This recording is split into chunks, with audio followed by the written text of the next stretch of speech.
The greatest adventure is what lies ahead. Today and tomorrow are yet to be said. The chances, the changes are all yours to make.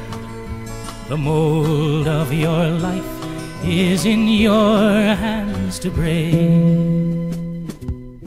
July 29th, 1492.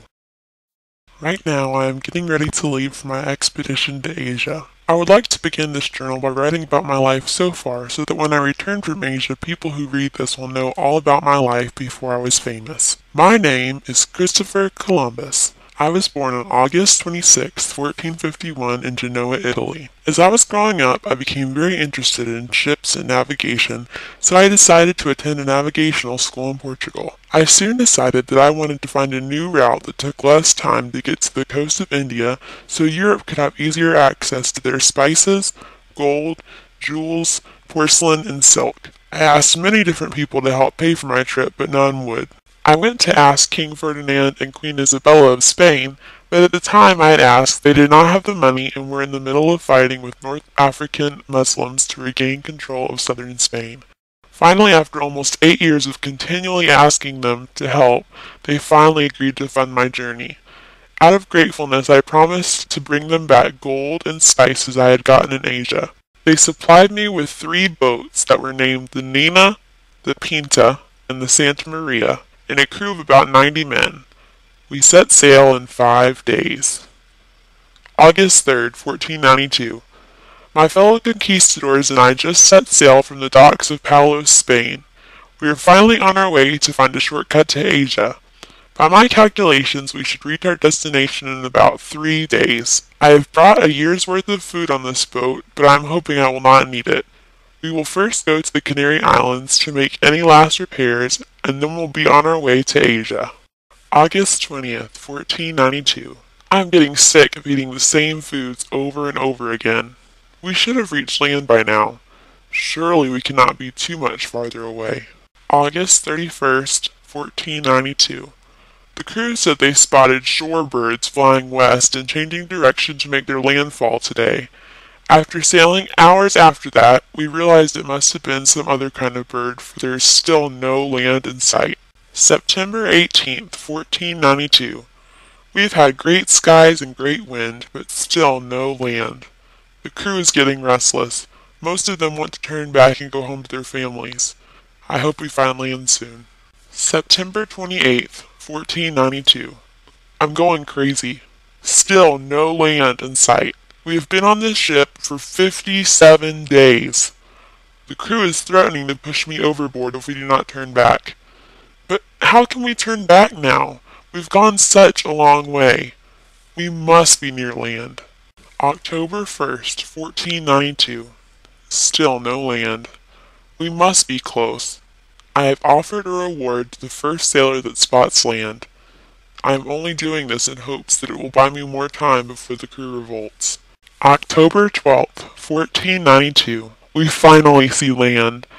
Rodrigo Bernajo on the Pinta was the first one to spot it. I had almost forgotten what it looked like after so many days at sea. The land had white beaches and dense green forests. I have decided to call the land San Salvador. We should be just east of Japan. It is about 1 o'clock in the morning right now. We will pull the boat up to shore when the sun comes up. I cannot wait to see what is on shore. October 13th, 1492. The people on this land seem very different to me. They do not wear much clothing, and their skin is a different color than any people I have seen before. These people must be Indians since they're living in India. Some of them were wearing gold and pearls, so we captured several as our prisoners and are demanding that they take us to where they found that gold. We have come to realize that these Indians have no religion. We hope to make them convert to Roman Catholicism. December 5th, 1492. We have searched and searched many different islands, but still no sign of gold. The only thing we have managed to find is more Indians. December 25th, 1492. As we prepared to leave Asia, one of the ships we rode in on, the Santa Maria, crashed into a coral reef. Seeing as how this ship had originally brought over 40 crew members, we were forced to leave 40 men behind to form a small colony. December 27th, 1492. Back at sea again for however long it may take us. I wish we did not have to go back home, for I still long to search the land that we found for the gold that we saw the natives wearing. For my safety, it is probably best that I do go back, for I know my men miss their families. We have had terrible storms for the past few days, which have made my navigation very difficult. March 15th, 1493. We returned to Spain today. I brought back gold ornaments, something called a hammock, and several Indians that we took captive. The king and queen have granted me the title Admiral of the Ocean Seas. There is talk of them helping me pay for more voyages. I anxiously await the days where I can explore more Indian land. September 29th, 1494. For the past year I have been exploring the ocean seas and the coast of Asia. I was saddened when I returned to the island and found that all 40 of my men had died. The Indians were not as friendly this time, so I ended up killing a lot of them. I decided that I would build a new village on another island nearby, and my men found gold there. I was able to send lots of gold back to Spain. As my men stayed and developed the colony, I went back to Spain and upon my return brought animals and crops such as sugarcane, barley, wheat, horses, cows, and pigs. I had hoped that bringing these things would help my men adapt to the new environment.